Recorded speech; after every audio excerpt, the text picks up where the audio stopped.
64 punonjës, personel në shërbimin e urgjencës së Tiranës, kanë protestuar pas një vendimi të përcjellë në mënyrë verbale nga shefi i këtij shërbimi që do të transferohen në 3 spitale të tjera, në atë të qendrës spitalore universitare Nën Tereza, në spitalin e traumës dhe në spitalin Shefqet Ndroçi. Personeli është i paqartë se me çfarë statusi do të transferohen në këto spitale, edhe pse ky vendim u komunikohet verbalisht. Jemi bërë me dije në mënyrë verbale nga titullari i institucionit tonë, shefi urgjencës aktual, që urgjenca Tiranës, ose më saktë personeli i saj, është shpërndar në 3 spitale. Flitet që do bëhet pallat këtu. Fjalën në zë.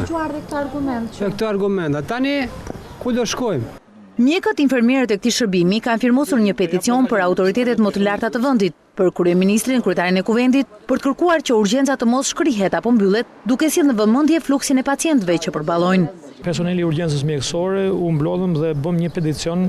Kërkesat tona është që të na jepet përse duhet largohemi nga urgjenca e Tiranës, e cila ka funksionuar prej 40 vitesh si urgjencë ambulatore, ku i kemi shërbyer njerëzve natën dhe ditën në vështirësi.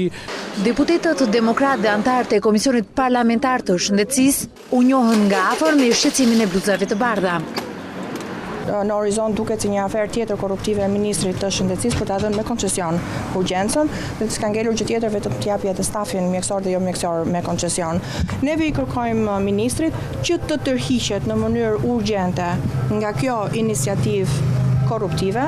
Ora News kontaktoi me Ministrinë e Shëndetësisë për këtë shqetësim të bluzave të bardha të urgjencës së Tiranës. Ky institucion bën të ditur se urgjenca as nuk shkrihet dhe as nuk mbyllet, por shërbimi do të ristrukturohet për të qenë sa më pranë qytetarëve, për të rritur cilësinë e shërbimit dhe kompetencat profesionale të personelit.